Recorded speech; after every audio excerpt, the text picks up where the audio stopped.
പുഴയുടെ ആഴത്തിൽ. AK Ashraf MLA തൊട്ടു മുമ്പാണ് ന്യൂസ് 18 പ്രതിനിധി KV ബൈജുവിനോട് ഇക്കാര്യം സ്ഥിരീകരിക്കുന്നത്. ലോറി അത് കണ്ടെത്തി എന്നുള്ള വിവരം AK അഷ്റഫ് MLAക്ക് ഔദ്യോഗികമായി തന്നെ ലഭിക്കുന്നു. അതിന്റെ പശ്ചാത്തലത്തിലാണ് ആ വിവരം പങ്കുവെക്കുന്നതും. അതുകൊണ്ട് തന്നെ അതിൽ യാതൊരു പാളിച്ചയും കൃത്യത കുറവുണ്ടാകില്ല എന്ന് നമ്മൾ ഉറച്ചു വിശ്വസിക്കാം.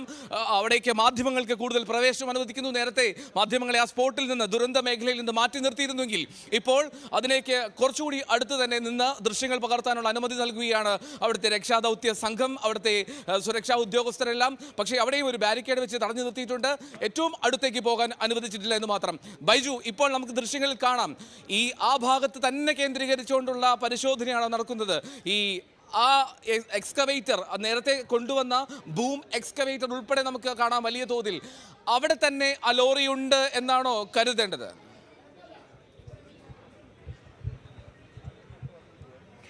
തീർച്ചയായും അത്തരത്തിലാണ് AK അഷ്റഫ് MLA വ്യക്തമാക്കിയിരിക്കുന്നത്.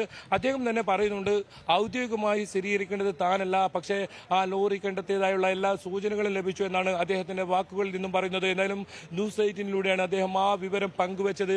ഔദ്യോഗികമായി സൈന്യമാണ് ഈ കാര്യത്തിൽ സ്ഥിരീകരണം തരേണ്ടത്. എന്തായാലും ലോറി കരികിലേക്ക് എത്തിയിരിക്കുന്നു എന്ന സൂചനകൾ നമുക്ക് ലഭിക്കുന്നു. ആ മേഖലകൾ കേന്ദ്രീകരിച്ച് മാത്രമാണ് അന്വേഷണം നടക്കുന്നത്. വളരെ സാവധാനത്തിൽ അവിടെ വസ്തു ആ കടയുണ്ടായിരുന്ന പ്രദേശമാണത്.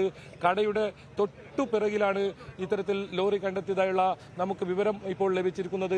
എന്തായാലും ആ പരിശോധന ആ ഇടത്ത് മാത്രം കേന്ദ്രീകരിച്ചാണ് ഇപ്പോൾ പരിശോധന നടക്കുന്നത്. അതുകൊണ്ട് തന്നെ അല്പസമയത്തിനുള്ളിൽ തന്നെ അതിനുള്ള കൂടുതൽ വിവരങ്ങൾ നമുക്ക് ഔദ്യോഗികമായുള്ള സ്ഥിരീകരണം നമുക്ക് നൽകാനാവും. എന്തായാലും നിരവധി ആളുകളുടെ പ്രാർത്ഥന, നീണ്ട നാൾ, 9 നാളത്തെ കാത്തിരിപ്പ്, അതിനെല്ലാം വിരാമമാകുമോ? ഈ തത്സമയ ദൃശ്യങ്ങൾ നമ്മൾ ഓരോ നിമിഷവും അവിടുത്തെ ഓരോ പ്രവൃത്തി, തെരച്ചിലുമായി ബന്ധപ്പെട്ട പ്രവൃത്തികളും തത്സമയമാണ് നമ്മൾ കാണിക്കുന്നത്. കഴിഞ്ഞ 3 ദിവസം KV ബൈജുവാണ് അവിടെ നിന്ന് വിവരങ്ങൾ പങ്കുവെച്ചുകൊണ്ടിരിക്കുന്നത്. നമുക്ക് കാണാൻ കഴിയുന്ന പോലെ ദൂരത്ത് അവിടെ എക്സ്കവേഷൻ അത് പുരോഗമിക്കുന്നു. മണ്ണ് നീക്കം ചെയ്തുകൊണ്ടിരിക്കുകയാണ്. മണ്ണ് നീക്കം ചെയ്തുകൊണ്ടിരിക്കുകയാണ്. ആ നീക്കം ചെയ്യുന്ന മണ്ണിനടിയിൽ അവിടെ നമ്മുടെ പ്രിയപ്പെട്ട അർജുൻ്റെ ആ ലോറിയുണ്ട് എന്നുള്ള വിവരമാണ് നമുക്ക് ലഭ്യമാകുന്നത്. അത് സംശയിക്കേണ്ട സാഹചര്യമില്ല എന്ന് തോന്നുന്നു. അത് പൂർണ്ണമായും അത് അർജുൻ്റെ ലോറി തന്നെയാണ് എന്നുള്ള സ്ഥിരീകരണത്തിലേക്ക് കർണാടക സർക്കാരും ഔദ്യോഗികമായി തന്നെ എത്തുന്നു. പക്ഷേ അത് പുറത്തുവിട്ടിട്ടില്ല. പക്ഷേ അതിനിടയിൽ AK അഷ്റഫ് MLAയോട് പങ്കുവെച്ച വിവരങ്ങളുടെ അടിസ്ഥാനത്തിലാണ് AK അഷ്റഫ് MLA ആ ലോറി കണ്ടെത്തി എന്നുള്ള നിർണായകമായിട്ടുള്ള വിവരം ന്യൂസ് 18മായി പങ്കുവെച്ചത്. AK അഷ്റഫ് MLA തൊട്ടു മുമ്പാണ് നമ്മോട് ആ വിവരം പങ്കുവെക്കുകയും ചെയ്തത്. എന്താണെങ്കിലും ഈ സമയത്ത് കൂടുതൽ മണ്ണ് അവിടെ നിന്ന് നീക്കം ചെയ്താൽ മാത്രമേ ആ ലോറിയിലേക്ക് എത്താൻ കഴിയുള്ളൂ.